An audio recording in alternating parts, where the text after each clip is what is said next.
Yo, what's going on, guys? Today we're gonna have a little bit of a different video today, and I'm gonna be talking about if Splashyard is gonna be viable after the Heroes update.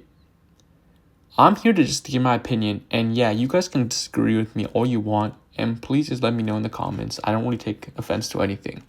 In the background is gonna be the gameplay I recorded or I played when I was pushing to UC. So yeah, I'll just put that in the background and let you guys see. So the first thing we have to address before even talking about if Splashyard is going to be viable is if Splashyard dies, why does it matter? The real question is, does it even matter if Splashyard falls out the meta? That might sound crazy, but decks have always phased in and out of relevance. Cards get replaced, balance changes happen, and plenty of decks that were once at the top of the game aren't played anymore or have been completely forgotten. So why should Splashyard be any different? What makes Splashyard stand out, though, is how unique and cohesive the deck feels. It's one of those archetypes where the identity is immediately clear and the synergy between the cards is incredibly strong. Even when it's not in a favorable meta, the deck's feel feels playable in the right hands. You're rarely ever out of a game completely because there's always room for smart defenses, counter pushes, and clutch graveyard pressure. In recent meta, Splashyard has been insanely strong and on the rise with Furnace and the Evo Witch. However, right now it's not in the greatest spot. I don't think a single person in the top 100 I don't think a single person in the top 100 finished well. I don't think a single person used Graveyard to finish in the top 100 last season. The cohesive feel to Splashyard is why people still play it. I mean, Splashyard is insanely strong and the card synergizes extremely well, so it makes sense why people still stick with it. The joy after you perfectly defend something and patiently wait for that one time to counterattack and rewarding you with the win is extremely fun. Learning Splashyard has been the greatest things making me a better player. I learned how to be patient, how to count cycle, how to count elixir. I mean, almost all my fundamentals has been because of Splashyard. So if Splashyard were to permanently fall out of viability, a lot of players would feel it. Not just because the deck is popular, but because it represents a playstyle built around synergy, patience, and skillful decision making. If a deck like this can't survive future changes, this raises some concerns about the overall direction of the game and what kind of decks will remain viable moving forward. I mean, basically I'm just saying that skill is being taken out of the game. I mean, Splashyard does take skill, that's all I'm trying to say. So, what is the best Splashyard variation? The best graveyard deck is Giant Graveyard right now, but that's because it has 2 heroes in it. But we were talking about Splashyard, so it's complicated. I wouldn't even count Graveyard Freeze as a Splashyard deck, but just to put it there, both Giant Graveyard and Graveyard Freeze are both really viable graveyard decks, not Splashyard decks. My favorite deck is always 3.1 Quick Cycle with the Furnace, Berserker, and Ice Spirit. My best deck, however, is the Valk Vines deck. Just because I didn't like playing Valk Vines deck doesn't mean it was a bad deck. In fact, it was way better than 3.1 because it's more versatile and you're able to win more. However, here's the thing though. It brings the question, should you play heroes in graveyard? And the quick answer is no. I don't believe Hero Knight or any hero adds enough to graveyard that you should change anything. Because Hero Knight's taunt is more of a gimmick. The gimmick really doesn't help you a lot because most good graveyard players will always have a tank for the graveyard regardless, and they don't need a gimmick like a taunt to really get all the defenses attract onto the knight, right?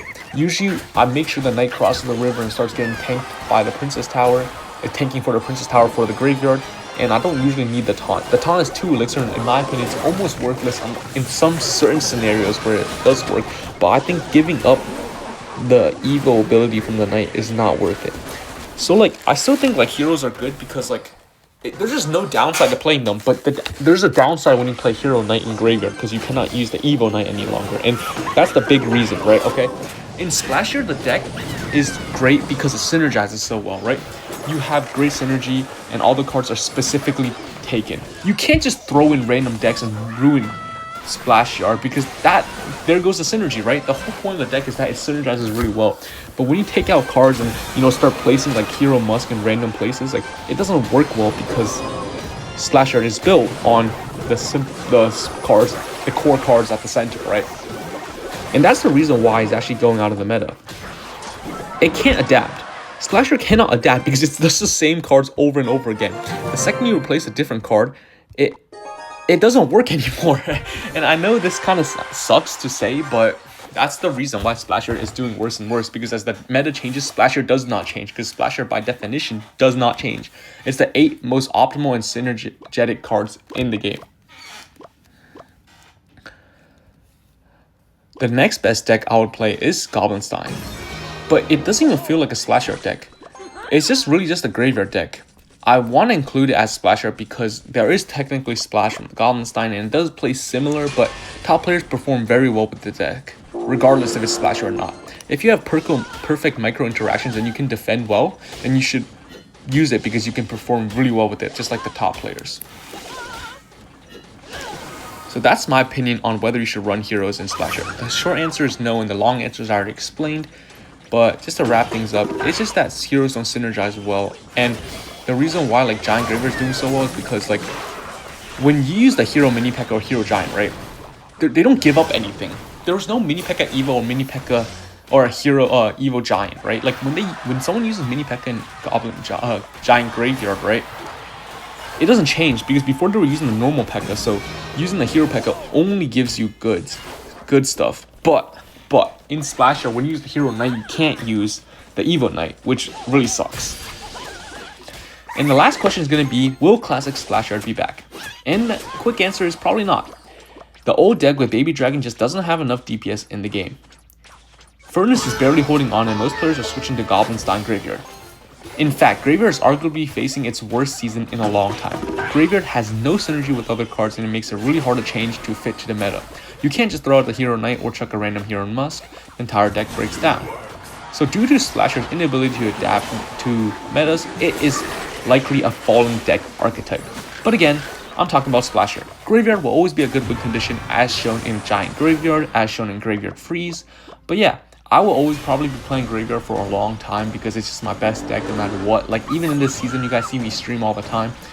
I have 75% of my matchups are really bad and I still win because I'm just that much better than them with my deck that I play.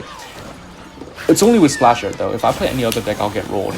So that's gonna be probably it for the video. And join the Discord in my description or link in the bio for just to talk or hang out with me, right? Yeah, these are my thoughts for the state of Splashyard with the new update. It's kind of a different video and I kind of talked a lot and talked about more conceptual and theoretical stuff in Clash Royale rather than gameplay. But yeah, let me know what you think about the video in the comments and make sure you like, subscribe, and I'll see you guys in the next video.